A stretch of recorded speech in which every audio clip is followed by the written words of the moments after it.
I am Vivian, a 32-year-old financial analyst from Boston who just got the promotion I spent 3 years earning. When my mom invited me to a small family dinner, I never expected to walk into our house and find 84 people gathered around a banner reading, "Welcome, baby Nora." My mother laughed at my shocked expression and casually said, "We spent your bonus on family joy." I stayed quiet and replied, "Noted." Growing up in suburban Ohio, I never had a normal childhood when it came to finances. My parents, Diane and Gerald, were loving in many ways, but had a problematic relationship with money. Dad taught high school. Mom drifted between part-time retail jobs. Their paychecks vanished on impulsive purchases and renovations we couldn't afford. By 10, I understood the dread of bill collectors calling. My little sister Sophie, 4 years younger, stayed blissfully unaware, shielded from money talk while I was pulled into it.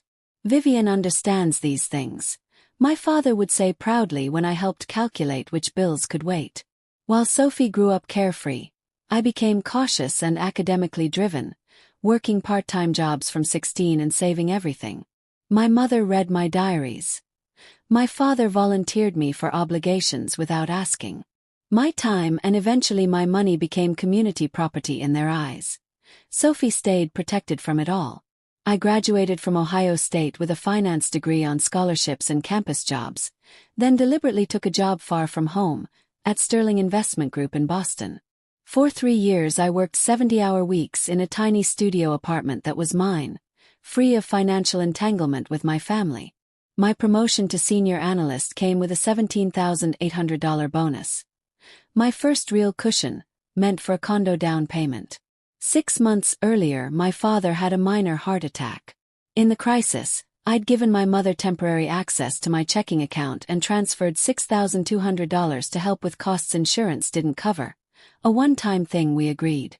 After he recovered, I asked repeatedly for them to remove themselves from the account. They always had an excuse, and eventually my reminders trailed off under work pressure.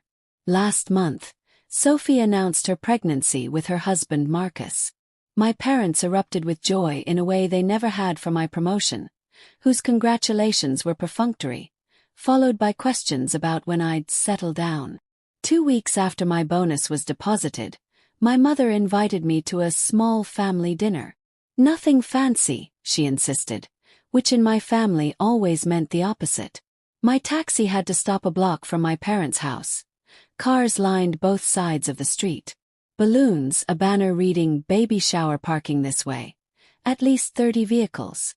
Inside, streamers and a chalkboard sign welcomed guests to Sophie's celebration. My cousin Brielle greeted me as the Aunt of Honor, and I was swarmed by relatives and strangers congratulating me. The house had been transformed. A professional photographer, a custom dessert table, catered food, gift bags, nothing like the home-cooked dinner I'd expected. My mother hurried over, delighted. "Vivian, isn't this wonderful? Mom, you told me this was a small dinner. There must be almost 100 people here." "It grew," she laughed. 84 guests, can you believe it? This looks like it cost a fortune. How did you afford it?" She looped her arm through mine. "That's the wonderful timing. Your bonus came through just when we needed it. What better way to use it than bringing joy to the whole family?" The room tilted. "My bonus? What are you talking about?"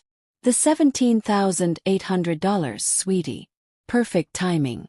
We got the top baby shower planner in Twin Rivers. We also put a deposit on a crib and changing table, and we're covering Sophie's maternity photo shoot." My father appeared, side-hugging me. "There's my successful daughter, helping us throw the best party this neighborhood's seen in years. Dad, did you authorize taking money from my account for this?" "Your mother handled the details. You can always earn more money, but family moments like this are priceless." Sophie opened a gift, a stroller over $1,200, tagged, "With love from Grandma and Grandpa." With my money. I sat frozen, mentally tallying the photographer, the desserts, the flowers, the games with $35 monogrammed favors, the napkins reading "Welcome Baby Jackson or Nora" in silver foil. I slipped into my father's office and checked my account, A string of withdrawals over 10 days had gutted the bonus, the most recent from yesterday. Back in the living room, women were admiring photos of Sophie's fully furnished nursery, designer glider and all. "Vivian's success has been such a blessing," my mother told them. Something in me snapped. I pulled her into the kitchen. "You had no right to use my money. Do you know how many hours I worked for that? Family supports family, Vivian. A $1,200 stroller isn't a need. It wasn't your decision to make. You've always been so selfish with your success," she hissed. "Always tracking dollars instead of what matters. Because it's my bank account." My father appeared, and when I asked if he'd known, his hesitation answered for him. "We discussed making this special for Sophie. She's starting a family, that's what matters. So my life doesn't matter because I'm not having a baby. Sophie and Marcus are just starting out," my mother said. I countered that Marcus made 6 figures as an engineer. They weren't struggling. Sophie walked in, confused, and I told her plainly. Our parents had spent my entire bonus, over $17,000, without asking. She was stunned. She'd been told they'd been saving. "It's not your fault," I told her. My mother tried to minimize it. 84 of our closest friends and family gathered, and I corrected coldly. 84 people you invited to spend my money. My father told me to cool off, maybe go upstairs. "I'm 32, Dad. You can't send me to my room, and I won't pretend to be happy about having my money stolen." My mother hissed about the guests hearing. "Maybe they should," I said quietly. "Maybe they should know this party was funded by theft." Sophie begged me not to ruin her day, and she was right. This wasn't her fault. I stayed through the rest of the shower, smiling for photos my money had paid for, calculating everything, and resolving that this would be the last time. That evening I told my parents I was heading to a hotel instead of staying over. "Still upset about the money after such a wonderful day?" my father asked. "Yes, over $17,000 stolen from me," I said and left. Through the window, I watched them shrug it off and go back to cataloging the party's success. They had no idea what was coming. In my hotel room, I built a spreadsheet documenting every unauthorized transaction, every excuse they'd given for not removing account access, every text and email where I'd asked. I estimated the shower alone had cost $9,500. At 11:30 that night I called my bank's emergency line, secured new passwords, added 2-factor authentication for any transaction over $150, froze the compromised account, and opened a disputed transactions case for everything taken in the last 2 weeks. Then I drafted a calm, factual email explaining what I'd done and why.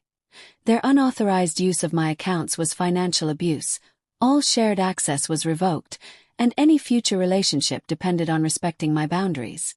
I saved it as a draft, called a lawyer friend who confirmed I was doing the right thing, and finally went to bed near 2 a.m., exhausted but clear for the first time in my life about where my boundaries stood. By 6 the next morning my phone was flooded. 17 missed calls, dozens of texts cycling from indignant to desperate to tearful. I sent the email, then texted my father that I was about to board a flight and unavailable until afternoon, buying myself time. At the airport my mother emailed, "This is an emergency." Their cards were declined at breakfast, vendors were calling, Sophie was in tears about the cancelled furniture delivery. I replied plainly. The real emergency was them taking $17,000 without permission. The vendor problems were a result of their own unauthorized spending. Sophie called, upset and confused. Our parents were telling her I was punishing her out of jealousy. I explained gently. This wasn't about her. It was about money taken without my consent for a medical emergency I never authorized to become a slush fund. By the end of the call she understood, and I boarded my flight home. Landing in Boston, I learned my parents had driven 7 hours straight to my building, demanding to be let up. I told security not to admit them and to call police if needed. They eventually left a note. The caterer was threatening legal action, Sophie's nursery was empty, my father had borrowed gas money from Uncle Victor. All consequences, no apology. I called my friend Priya, who called it exactly what it was. Gaslighting. My therapist, Dr. Bennett, helped me name it. A family system resisting a boundary for the first time. By Monday, the bank confirmed 16 disputed transactions were under investigation. Reversal expected within 7 to 10 days. I gave my supervisor a heads up that I might need flexibility that week. 5 days after freezing my accounts, we sat in a mediation center with a professional mediator, Ms. Hargrove, whom I'd hired myself. Sophie and Marcus had come too, at Sophie's insistence. I laid it out plainly. Temporary access granted during a medical emergency, repeatedly asked to be revoked, instead used to spend my entire $17,800 bonus without consent on a party, furniture, and a photo shoot I never agreed to. That's financial abuse, I said. And it reflects a pattern that's existed my whole adult life. My father argued they'd always supported me, paid for my education. I corrected him. Scholarships and jobs paid for that. My mother said she thought the account was a shared family resource. When Ms. Hargrove asked if they'd considered asking my permission, my mother admitted. We knew she'd say no. She's always been too careful with money. You mean responsible, I said. I'm responsible because I watched this family struggle my whole childhood while you made impulsive purchases. Sophie, listening, finally broke. I had no idea. If I'd known they were using Vivian's bonus. My mother insisted they'd wanted to surprise everyone. At my expense, I added. Marcus told my parents plainly that he and Sophie hadn't needed any of it. They'd have been happy with something simple. My father finally softened. We got carried away. That's still not an apology to Vivian, Sophie pointed out. He turned to me. I'm sorry we used your money without permission. We should have asked. My mother, prompted, added grudgingly. We should have talked to you first. Taking the money the way we did was wrong. It wasn't a full reckoning, but it was a start. We agreed on a framework. My parents would attend financial counseling, sign in writing that they'd never access my accounts again, and handle vendor fallout without involving me. As we left, Sophie hugged me. I never wanted my baby to come between us. This isn't about the baby, I told her. It's about boundaries that should have existed long ago.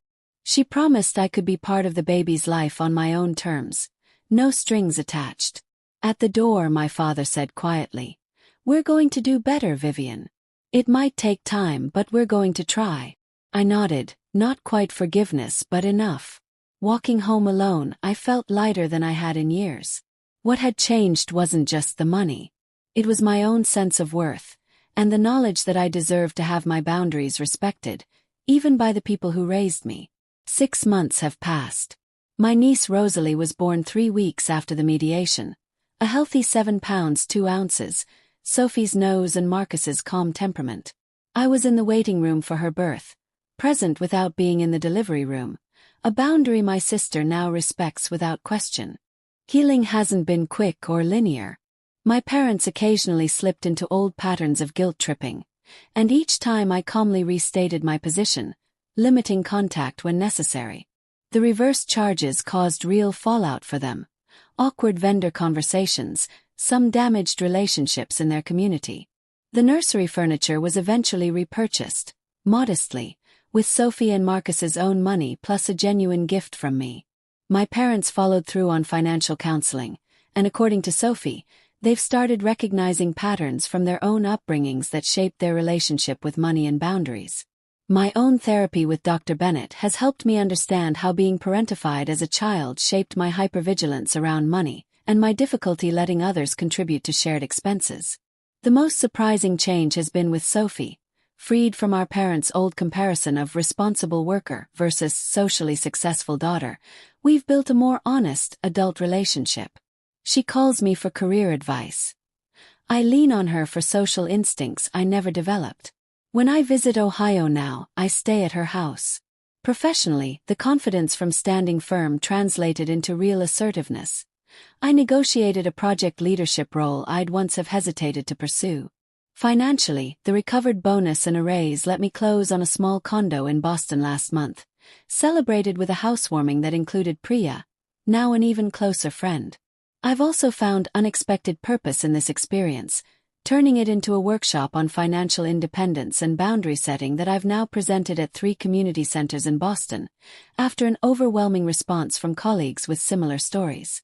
My relationship with my parents continues evolving slowly, twice-monthly calls no longer fraught, though still somewhat surface level. My mother has started asking permission before offering opinions on my life, a small but real shift. The most profound change has been internal. The girl who grew up dreading bill collectors and feeling responsible for the family's finances has become a woman who knows that caring for others doesn't require sacrificing her own boundaries, that real family support is mutual and consensual, never extracted through guilt. Last week, rocking baby Rosalie in her nursery, Sophie asked what I thought our parents had learned. That love and respect have to go together, I said. That supporting family means honoring each person's right to make their own choices.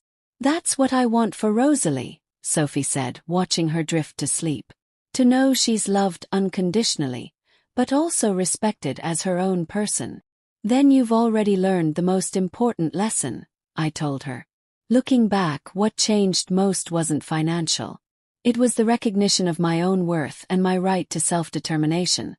A property no one can take without my consent. Have you ever had to set boundaries with family who didn't respect your financial independence? I'd love to hear how you handled it in the comments. And if this story resonated, please like and subscribe. Protecting your own well-being isn't selfish. It's necessary for authentic relationships to flourish.